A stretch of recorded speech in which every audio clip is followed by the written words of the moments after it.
Hey everyone, today we are going to create some tempera paintings with objects that you would find at the beach. It's getting toward the end of the school year and we're all ready to have beach time and to get out in the sun, and so we're going to create some really colorful paintings with pattern to remind us of that. So it should be fun. To get started, you want to use a ruler, a pencil, you want to use your image sources, and make sure you get a good sketch. Divide them up into sections and then add pattern into most of the sections. You don't have to add pattern into all of them, but simple patterns like circles or stripes or checks. You don't need to get really complicated on the patterns to make these paintings look amazing. We're going to start painting now, and the key to painting with this tempera paint is that a little bit goes a long way. You need one color at a time. So here I'm starting with the dark green. You need one of the round brushes and hold it in your hand like a pencil so that you can get a lot of control on it. You want to make sure that you're always pulling towards you with the paint. That's how you're going to get the most control. You don't want to push back and forth. You always want to pull towards you. Pull the paint towards you every time. If you scrub that paint around on there and make it go back and forth, you're not going to get an even coating of it. You are going to have some issues with the coverage, so make sure that you are controlling that paint and controlling the brush by always having your hand resting on the table really steadily, a little bit of paint on that round brush. About a number, probably a number 8 or 10 is going to be the best round brush for you to have. It's going to work in all the little sections that you need.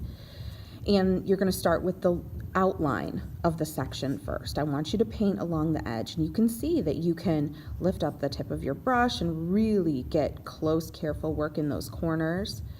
When you cover the whole thing, kind of go back over it again and make sure if you have any globs of paint that are sitting on the top of it, that you smooth all of those out in every section. If you notice it drying unevenly, that's a cue that you might need to go back over that section because it might be a little bit thin. Although this tempera paint dries pretty evenly, you just want to watch for that.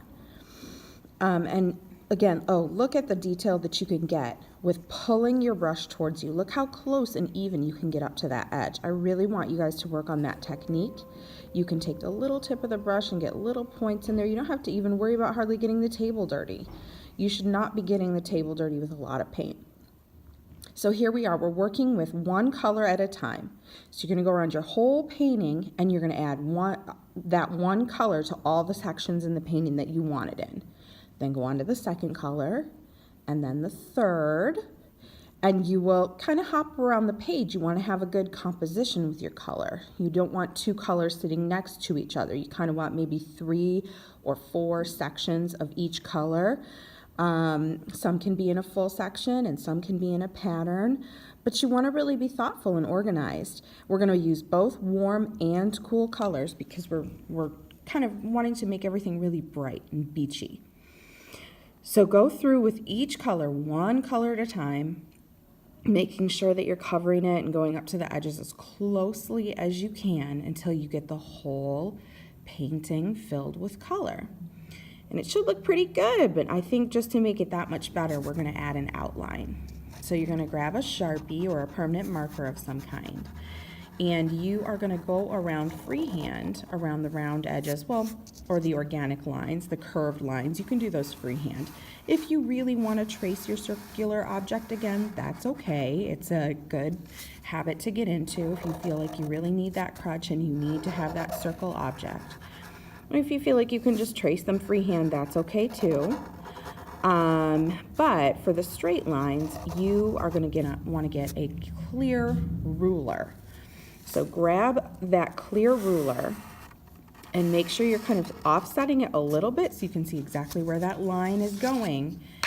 And you're using that clear ruler for all your lines. And this is just going to really make your colors pop. It's going to make your forms pop out again, whether you did the sailboat or the lighthouse or the flip-flops, whatever object you chose as to be your painting subject.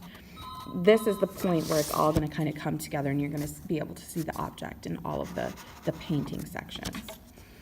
So go through, create all of your outlines, and then you'll be all finished and ready to go. All right, let's get started.